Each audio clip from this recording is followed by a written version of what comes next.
اب بات کرتے ہیں اردو کی ابتدا کے متعلق نظریات جو ایگزام کے حوالے سے بہت اہم ہوتے ہیں، اور اسی میں جو اردو کے ابتدائی تعلق سے دیکھیں تو اس میں جو سب سے پہلا نام آتا ہے میر امن کا آتا ہے۔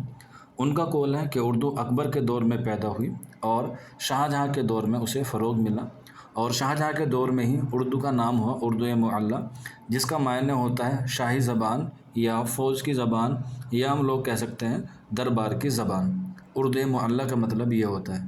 یہاں پر اردو معلی جو ہے وہ غالب کے خطوط کا مجموعہ بھی ہے، اور حسرت موہانی کا ایک رسالہ بھی ہے۔ اس کے بعد دوسرا قول ہے محمد حسین آزاد کا۔ ان کی کتاب آب حیات جو 1880 میں کیا ہوئی ہے، شائع ہوئی ہے، اور کہاں سے ہوئی ہے؟ اتر پردیش اردو اکادمی لکھنؤ سے شائع ہوئی ہے، جو 5 ابواب پر مشتمل ہے، اور اس میں تقریباً 29 شعراء کا ذکر ہے۔ اور یہ کیا ہے؟ یہ تاریخی کتاب ہے، اور آب حیات کو اردو کی پہلی تاریخی کتاب بھی کہا جاتا ہے، اور یہ تذکرہ بھی ہے، کیونکہ اردو میں جو تنقید کی ابتدا ہوتی ہے وہ ہمیں تذکروں میں دیکھنے کو ملتی ہے۔ جیسے اردو شعراء کا پہلا تذکرہ نکات الشعراء ہے، جو میر تقی میر نے لکھا ہے 1751 میں۔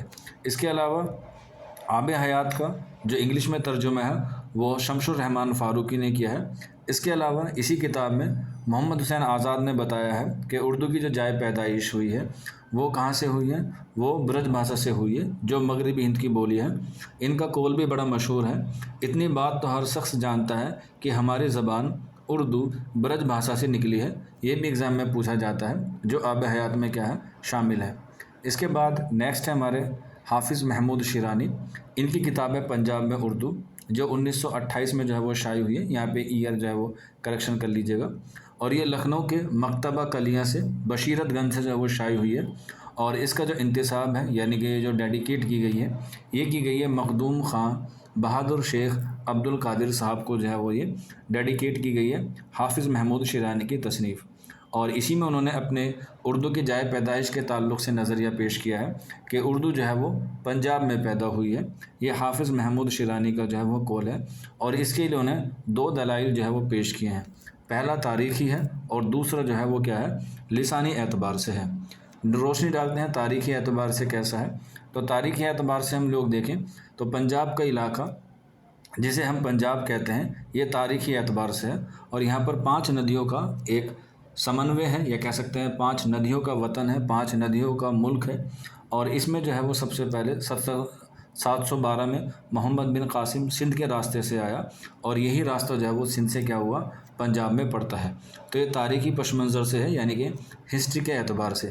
اس کے علاوہ اگر ہم بات کریں لسانی اعتبار سے یعنی کہ لنگوسٹک کے اعتبار سے، تو پنجابی اور اردو میں تقریباً 60% کیا ملتی ہیں؟ یکساں ملتی ہیں، یعنی کہ ان دونوں زبانوں میں 60% کا ایسا حصہ ہے جو ایک دوسرے سے کیا ہے؟ ملتا جلتا ہے۔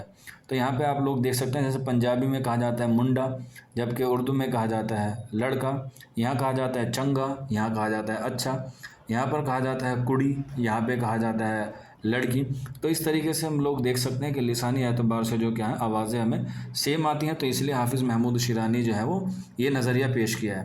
حالانکہ اس سے قبل ایک اور محقق ہوئے ہیں جن کا نام ہوا ہے شیر علی خان شرخس۔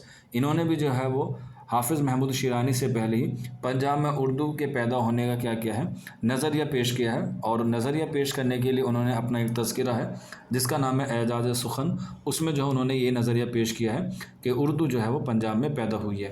یہیں پر ہم لوگ دیکھیں گے ان سے پہلے بھی ایک اور رائٹر ہوئے ہیں جن کا نام ہے پنڈت کیفی، انہوں نے بھی جو ہے وہ اردو کو جو ہے وہ پنجاب میں پیدا ہونے کا نظریہ ہی پیش کیا ہے۔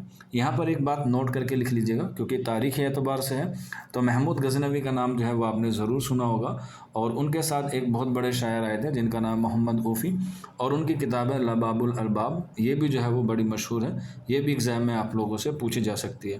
اسی کے علاوہ محمود غزنوی کے ساتھ ساتھ ایک اور رائٹر ہوئے ہیں جن کا نام ہے امیر خسرو۔ ان کو جو ہے وہ ہندوستان کا طوطیہ ہند کہا جاتا ہے، اور امیر خسرو جو ہے وہ ایسا شاعر ہے جنہوں نے 8 بادشاہوں کا دور دیکھا ہے۔ تو ایگزام میں اکثر پوچھا جاتا ہے کہ امیر خسرو نے کتنے بادشاہوں کا دور دیکھا ہے، تو 8 بادشاہوں کا جو دور ہے محمود غزنوی نے امیر خسرو نے جو ہے وہ دیکھا ہے۔ اس کے بعد بات کرتے ہیں مسعود حسین خاں کی۔ ان کی تصنیف بہت مشہور ہے، مقدمہ تاریخ زبان اردو جو ہے وہ ان کی تصنیف ہے، جو 1948 میں ایجوکیشنل بک ہاؤس علی گڑھ سے شائع ہوئی، اور یہ جو ہے ان کا پی ایچ ڈی کا موضوع بھی تھا مسعود حسین خاں کا، اور یہ جو ہے وہ 5 ابواب پر کیا ہے مشتمل ہے۔ یہ 5 ابواب کون کون سے ہیں آپ لوگ دیکھ سکتے ہیں۔ پہلا جو باب ہے وہ ہے ہند آریائی کا ارتقاء، اس کے بعد ہندوستان کی جدید زبانیں، اردو زبان کا آغاز، لسانی نظریات اور نواحِ دہلی۔ یہ 5 ابواب پر مشتمل ہے۔ مقدمہ تاریخ زبان اردو، اور یہ جو ہے وہ ان کا پی ایچ ڈی کا مقالہ بھی تھا، یعنی کہ پی ایچ ڈی کا موضوع بھی تھا مسعود حسین خاں کا، اور اسی میں انہوں نے اردو کی جائے پیدائش جو ہے وہ کہاں سے بتائی ہے، نواحِ دہلی سے بتائی ہے۔ نواح کا مطلب ہوتا ہے دہلی کے آس پاس کا علاقہ۔ اس کے بعد نصیر الدین ہاشمی ہیں، ان کی تصنیف ہے جس کا نام ہے دکن میں اردو، جو 1923 میں شائع ہوئی، اور انہوں نے جو ہے وہ اردو کی جائے پیدائش کہاں سے بتائی ہے، دکن سے بتائی ہے، کہ اردو کی جائے پیدائش جو ہے وہ دکن سے ہوئی ہے، اور یہ کتاب ترقی اردو نئی دہلی سے شائع ہوئی تھی 1932 میں۔ اس کے بعد نیکسٹ ہے سید سلیمان ندوی، ان کی تصنیف ہے نقوش سلیمانی، جو 1939 میں شائع ہوئی، اور اس میں جو انہوں نے نظریہ پیش کیا ہے وہ کیا ہے کہ اردو جو ہے وہ سندھ میں پیدا ہوئی ہے، یا اردو زبان کا آغاز کا صحرا سندھ میں تیار ہوا ہے، یا سندھ کے سر بندھا ہے، اور یہ جو کتاب ہے یہ اردو اکادمی سندھ سے جو ہے وہ شائع ہوئی تھی 1939 یعنی کہ 1939 میں۔ اس کے علاوہ ڈاکٹر گیان چند جین کا بھی قول ہے، بڑا مشہور قول ہے۔ ان کا قول ہے کہ اردو کی جائے پیدائش کہاں سے ہوئی ہے، کھڑی بولی سے ہوئی ہے۔ وہیں پر محی الدین قادری زور کا قول ہے کہ اردو کی جائے پیدائش ہریانوی سے ہوئی ہے، جسے ہم لوگ جاٹو یا بانگڑو بھی کہتے ہیں۔ ان کی یہ کتاب ہے، بہت مشہور ہے، ہندوستانی لسانیات، اس میں انہوں نے جو ہے یہ نظریہ پیش کیا ہے۔ اگلا سوال ہے اختر اور ینوی، انہوں نے اردو کی جائے پیدائش کہاں سے بتایا ہے، مغرب سے بتایا ہے۔ آگے بڑھتے ہیں اگلے ہمارے قول کی طرف، اور یہ ہے انشاء اللہ خاں انشاء کا۔ انہوں نے بتایا ہے کہ اردو کی جائے پیدائش عربی، فارسی، ترکی، برج بھاشا پر مشتمل ہے، یعنی ان چاروں زبانوں کے میل سے ایک نئی زبان پیدا ہوئی جسے ہم لوگ کیا کہتے ہیں، اردو کہتے ہیں۔ اس کے علاوہ ڈاکٹر سہیل بخاری کا قول ہے کہ اردو کی جائے پیدائش کہاں سے ہوئی ہے، اڑیا سے ہوئی ہے۔ نیکسٹ ہمارے شوکت سبزواری، انہوں نے اردو کی جائے پیدائش 2 آب کے علاقے سے بتائی ہے۔ 2 آب کا علاقہ ہوتا ہے گنگا اور جمنا کے بیچ کا علاقہ۔ یہاں پر ایک بات نوٹ کر کے لکھ لیجیے گا کہ گنگا اور جمنا 2 دریا ہیں، یعنی کہ 2 نہریں ہیں۔ ان پر جو ہے وہ سب سے زیادہ کام کس نے کیا ہے، فیروز شاہ تغلق نے سب سے زیادہ کام تاریخ میں ندیوں پر کیا ہے، اور انہوں نے ہی یعنی کہ فیروز شاہ تغلق نے ہی ندیوں پر جو ہے وہ ٹیکس لگایا تھا، جسے ہم لوگ کہتے ہیں کوہی کر کے ٹیکس کہتے ہیں، جو کرسی پر لگتا ہے، اور اسی کا ایک ڈپارٹمنٹ بھی جو ہے فیروز شاہ تغلق نے کیا کیا تھا، قائم کیا تھا۔ یہاں پر مسعود حسین خاں کا ایک اور قول ہے جو مشہور ہے، اردو کھڑی بولی اور ہریانوی کی آموزش سے نکلی ہے۔ یہ بھی ایگزام میں آپ لوگوں سے پوچھا جا سکتا ہے۔ اگلا سوال ہے، یا کہہ سکتے ہیں اگلا پوائنٹ ہے سنیتو کمار چٹرجی کا۔ ان کا قول جو ہے وہ بڑا مشہور ہے کہ اگر مسلمان جو 712 میں ہندوستان آئے، اگر مسلمان ہندوستان میں نہ آتے تب بھی جدید ہند آریائی زبانوں کی پیدائش ہو جاتی، لیکن ان کے ادبی آغاز و ارتقاء میں ضرور تاثیر ہو جاتی یا تاخیر ہو جاتی۔